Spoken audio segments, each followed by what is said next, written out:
Hello everyone, welcome back to another video. I just wanted to give you guys a quick, day one thoughts on Mel, what I think of the champ, how OP is she, what runes and items to run.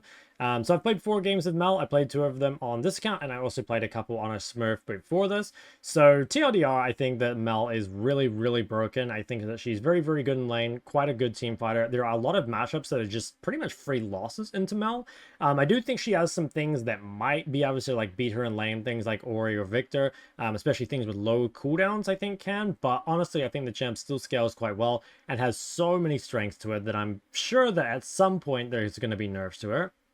So what build should you run? To be honest, it's like most mages. So there's 2 main build paths for mages at the moment, which is you can play some sort of cosmic DPS build or, like a CDR build. So you can go for like Blackfire Leandra, you can go Blackfire Cosmic.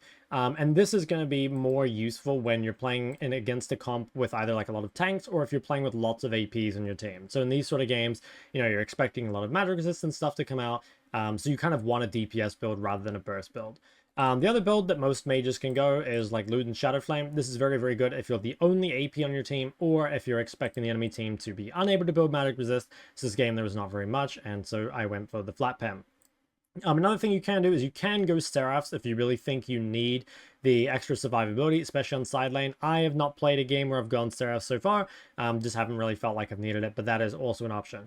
As for runes, I would really recommend taking this page. So Comet is really, really good in this champ because your Q and your E both reduce the cooldown of Comet really quickly. So sometimes if you're fighting more than one person, you can actually get 2 Comets off in a combo, which is really, really ridiculous.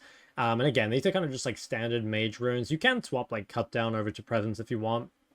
And there might be some other builds worth trying, but so far that's felt really, really good for me. There's a lot of pressure you can put in the lane. She has a very high win rate at the moment. Like this is 50.5 in Diamond Plus, which is pretty nice. Like a champ that has just been released is looking very strong. You can come to this page here, this Loletics page, if you want to look at some of the builds. I'm just going to show you guys some gameplay, but like I said, I think she is kind of OP, and I'm not a huge fan of this first strike build.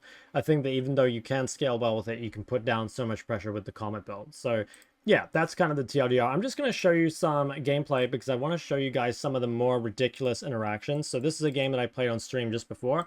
I'll quickly say, actually, if you want to watch this, you can either go to my Twitch or you can go to live on YouTube and click this one here. So there's 4 Mel games in there. If you can scroll through them, I'm sure you'll find them. There was a game. This one that I'm going to show you was my second to last game on stream.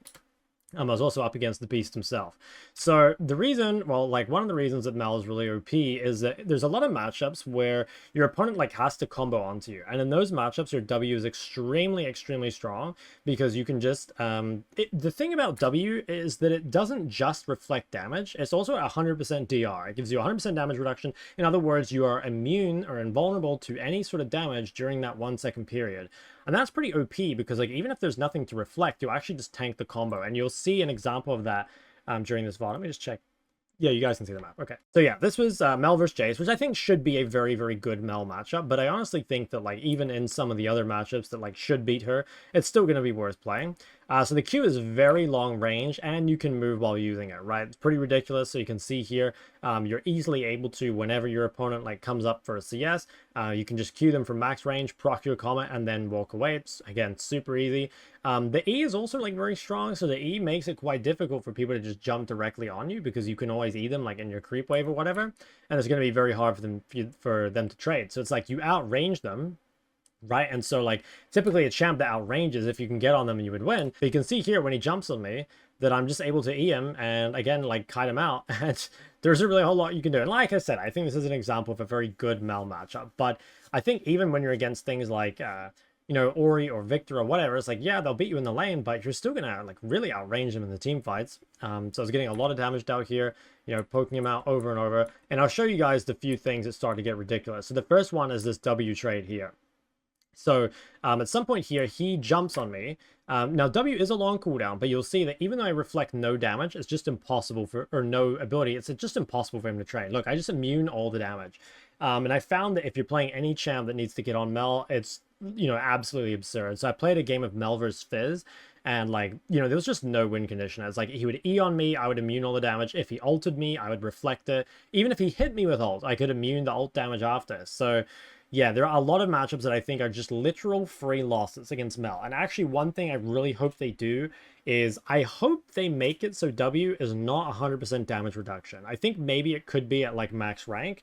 But I think they should make it so like maybe it's 100% damage reduction on anything reflected, and then like, I don't know, 50% on everything else. Because I feel like being able to just tank an entire trade just really limits the options, right? Like you basically have to play then something like Ori, where you have like a low cooldown ability that like doesn't hit too hard, something like Ori Q that you can just spam over and over. And somewhat you can be like, okay, well, like, you know, shouldn't champs counter other champs and stuff? Like, yeah, but like it's not like she has weaknesses in other areas, you know what I mean? Like it's not like, okay, like, yeah, she hard counters these champs, but it is in turn hard countered by others. Like it doesn't really feel like that. It feels like she kind of hard counters champs and then is like fine against everything else.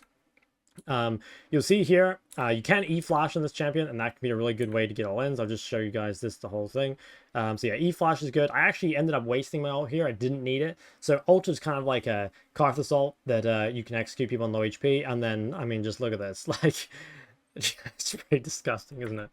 It's really, really fun, by the way. Like, I mean, I am kind of saying, like, all these things about how OP she is, but she is so fun. I had probably, like, the most fun I've had all split playing Mel today. So, highly recommend playing her if you do manage to get her.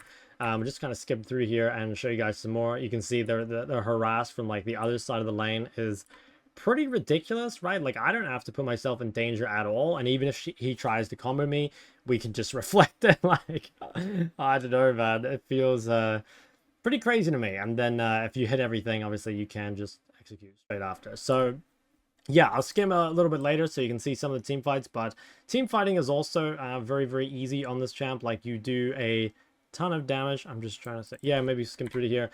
So you want to try and like hit your passive procs on as many people as possible so you can get some sort of execute. I think W usage is a little difficult, you know, like deciding what you want to W. Like, for example, you can obviously W CCs, you can just W for damage, right? Like Wing a Karthus ult, I think, is what I ended up doing here. If you can reflect something at the same time, that can be really useful. Like, I think in this fight I ended up reflecting Jace damage while also dodging Karthus. It is kind of ridiculous that it reflects multiple abilities as well. I guess it kind of has to, but I wonder if they should actually reduce the duration on this to maybe like 0.5 and just some sort of nerf to W. I think W and Q are both a bit crazy. Like the Q range and the fact that you can move while queuing, and then like the W giving damage reduction on top of the ability itself, I think is really insane. So yeah, there's probably not much else to say. I don't want to make it too long-winded, and I also just did a 7-hour stream. But the TLDR, like I said, very OP. I'd recommend just standard mage builds of either Luden's Shattered Flame if you're solo AP. Otherwise, you can play some sort of DPS build. Play this Comet Precision page. Again, any questions or anything, leave them in the comment section below. Don't forget to like and subscribe. See you in the next one.